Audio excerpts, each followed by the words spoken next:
Midlands towns aren't normally associated with images of romance, style or even elegance.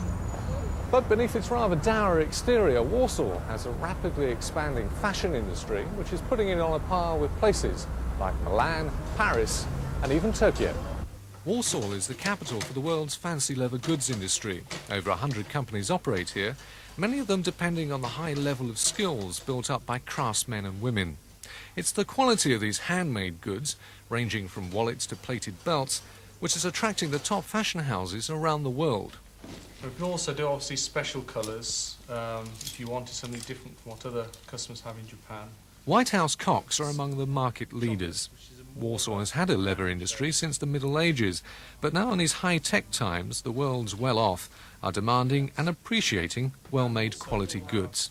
We have this week several of the Japanese stores coming here to the factory.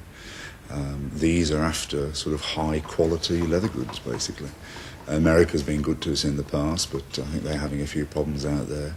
But definitely at the moment, 50% of our production is going out to the Far East. And some of the famous names that come here? Some of the fashion houses we're working with at the moment are people like Calvin Klein, Ralph Lauren, people like this. These have many of the New York and Paris fashion shows on at the moment, and we're putting together quite large collections of Walsall-made leather goods for them. The Japanese public are increasingly demanding the fruits of their economic success. Mr. Mayoshi Sangu is determined to give them the best. His fashion store has just clinched a deal worth £250,000 to take the best that Walsall has to offer. It's the tradition and craftsmanship that they value so highly.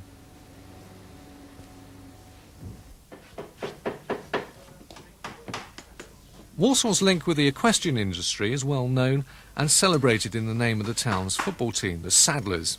Cliff Barnsby have been making saddles since 1793. The company is the official saddler to Her Majesty the Queen. Oliver Morton still views himself as something of an apprentice. He's only been working in the industry for 61 years. By and large, the saddler still does the same job that he did 100 years ago. It's not a big industry. It doesn't lend itself to real mass production. Walsall itself is only slowly coming to terms with its own success. A few years ago, it opened a museum to celebrate its past.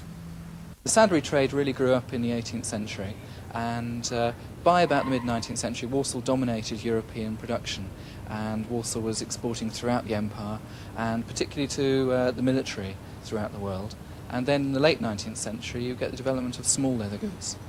The changing fortunes of America and the Far East will have their own effects on the prosperity of Walsall, but as long as people value handmade goods, Walsall will prosper. If Walsall could produce things like this, and it is a thing of beauty, it's a lovely thing to look at. In addition to that, if you buy one, you'll leave it to your grandchildren. They're a beautifully made article, and well worthy of Walsall's traditions. There's no doubt all about that. Well, I'm very optimistic about Walsall.